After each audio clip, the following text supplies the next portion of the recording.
wasiirka biyaha Soomaaliland Mudane Xuseen Axmed Cabdulle iyo wafdi ballaaran oo ka socota hay'adda caalamiga ee UNICEF ayaa maanta gelinkii dambe soo gaaray magaalada madaxda gobolka Sanaag ee Kaabo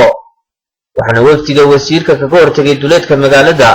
dhammaanba mas'uuliyiinta laamaha dawladda ee heer gobol iyo heer degmo madax dhaqameed iyo mas'uuliyiin tiro badan kuwaas oo soo dhaweyn maqaamkeedu sareeyay ku qaabilay wasiirka iyo wafdigiisa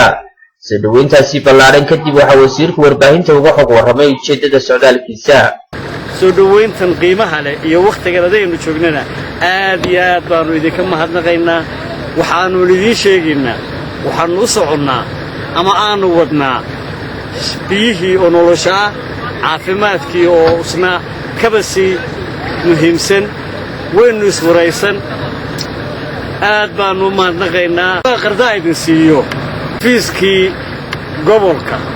ee wasaaradda khayraadka biyaha beritaanu dhagax dhigaynaa wax daba socda biyo ballaarintii degmada Ceergaabo wax daba socda waxyaalo badan inta ku sii qancay iminka inta badan weydeen hadda waa salaamantiina